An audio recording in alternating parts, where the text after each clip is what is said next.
یہ ہے کہ اگر خدا اس محبت کو پیدا نہ کرتا تو ماں اور باپ سے بڑھ کر بچوں کا کوئی دشمن نہ ہوتا، کیونکہ سب سے بڑھ کر وہ انہی کے لیے تکلیف دہ ہوتے ہیں۔ اب ہر شخص خود سمجھتا ہے کہ جو خدا محبت مادری اور شفقت پدری کا خالق ہے، خود اس کے اندر اپنی مخلوق کے لیے کیسی اور کس قدر محبت موجود ہوگی۔ جی۔ اس کا رحیم ہونا اس اطمینان کے لیے کافی ہے کہ جو شخص اس کی خاطر علائے کلمت الحق کے کام میں جان لڑائے گا، اس کی کوششوں کو وہ کبھی رائیگاں نہیں جانے دے گا۔ کیا شان ہے کیا خدا کی رحیمی اور غفاری کی! جو لوگ حق کو نیچا دکھانے کے لیے جھوٹ کے طوفان اٹھاتے ہیں، ان کو بھی وہ مہلت دیتا ہے اور سنتے ہی عذاب کا کوڑا نہیں برسا دیتا، بلکہ مہلت دیتا ہے کہ اب شاید بدل جائے، اب اس کا دل بدل جائے، اب یہ نیکی کی طرف آ جائے، اب یہ ظلم سے رک جائے۔ برسوں اور صدیوں ڈھیل دیتا ہے، سوچنے اور سمجھنے اور سنبھلنے کی مہلت دیے جاتا ہے، اور عمر بھر کی نافرمانیوں کو تو ایک ہی توبہ پر معاف کر دینے کے لیے تیار رہتا ہے۔ ایسا نہیں ہے کہ اس کی سلطنت میں اگر کوئی شخص یا گروہ اس کے خلاف بغاوت کرنے کے باوجود پکڑا نہیں جا رہا ہے تو اس کی وجہ یہ ہو کہ یہ دنیا اندھیر نگری اور اللہ تعالیٰ اس کا چوپٹ راجا ہے، بلکہ اس کی وجہ یہ ہے کہ اللہ رحیم ہے اور وہ درگزر سے کام لینا اس کی عادت ہے۔ عاصی اور خاطی کو قصور سرزدہ ہوتے ہی پکڑ لینا، اس کا رزق بند کر دینا، اس کے جسم کو مفلوج کر دینا، اس کو آنن فانن ہلاک کر دینا، سب کچھ اس کے قبضہ قدرت میں ہے، مگر وہ ایسا کرتا نہیں ہے۔ یہ اس کی شان رحیمی کا تقاضا ہے کہ قادر مطلق ہونے کے باوجود وہ نافرمان بندوں کو ڈھیل دیتا ہے، سنبھلنے کی مہلت دیتا ہے، اور جب بھی وہ باز آ جائیں معاف کر دیتا ہے۔ یہ اس کی حلیمی، رحیمی، چشم پوشی اور درگزر ہی تو ہے جس کی بدولت کفر اور شرک اور دہریت اور فسق اور فجور، ظلم و ستم کی انتہا کر دینے والے لوگ بھی سال ہا سال تک بڑھ گئے۔ اس طرح کے پورے معاشرے صدیوں تک مہلت پر مہلت پائے چلے جاتے ہیں، اور ان کو تو صرف رزق ہی نہیں ملے جاتا، بلکہ دنیا میں ان کی برائی کے ڈنکے بھی بجتے ہیں، اور زینت حیات دنیا کے وہ سر و سماع انہیں ملتے ہیں جنہیں دیکھ دیکھ کر نادان لوگ اس غلط فہمی میں پڑ جاتے ہیں کہ شاید اس دنیا کا کوئی خدا ہی نہیں ہے۔ جو کہ آج کل ہم حالات دیکھ رہے ہیں، اس میں بھی ہم یہی کہتے ہیں نا کہ دیکھیں کتنی ان کا جو دل کرتا ہے ہر کوئی کر ہی جا رہا ہے، ہو ہی جا رہا ہے، تو ظالم کا کوئی ہاتھ پکڑنے والا نہیں ہے کیا؟ کیا اب رب کو نظر نہیں آ رہا ہے؟ جیسے ہمارے ابھی جو سا براڈ کاسٹ ہوا تھا جس میں خدا کی ایگزسٹنس پہ بات کی گئی تھی، تو اس میں ایک پارٹیسپینٹ نے وہ سوال اٹھایا تھا، تو مطلب کہنے کی یہ بات ہے کہ اللہ تعالیٰ یہ دیکھ رہا ہے، اور اس کے پیچھے ابھی جو پیچھے مولانا مدودی رحمۃ اللہ علیہ نے منطق بیان کی، وہ اب سمجھ آ رہی ہے کہ کیوں۔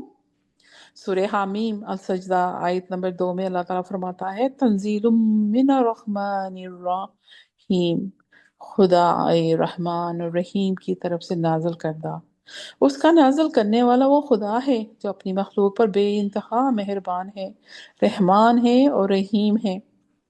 اب ہم اگر رحمان الرحیم کا ڈائسیکشن کریں، اس کا مادہ دیکھیں، تو مادہ تو ایک ہی ہے، را، ہا اور ما، جو مطلب رحم بنتا ہے، اور جس میں الف نون لگ جائے تو اس میں وہ ہمارے رب کی وہ صفت سے اس میں زیادتی آ جاتی ہے، آن، اور اس کے لیے متعدی کا ہونا ضروری ہے کہ کوئی ایسا فعل ہو جس کے اوپر کام کیا جائے، تو اللہ تعالیٰ وہ رحم جون سا ہے اپنے بندوں پہ اور اس پہ جس کو اس کی ضرورت ہوتی ہے وہ کرتا ہے۔ رحمان اور رحیم میں فرق یہ ہے کہ رحمان جیسے ہمیں بھوک لگی ہے تو اب بھی ہم کھانا نہیں کھائیں گے تو وہ تو بھوک لگنے کا فائدہ ہی ہو نہیں، مطلب کہ بھوک لگی ہے تو ہم بھوک ابھی کھائیں گے تو ہماری بھوک مٹے گی، پیاس اب بھی لگی ہے تو اب بھی کہ اب بھی مجھے پانی چاہیے تو میری پیاس مٹے گی۔ تو اللہ تعالیٰ بھی اس وقت جو رحمان ہے نا، جس وقت شدت بھی ہوتی ہے، کوئی پیک پہ جو چیز ہوتی ہے،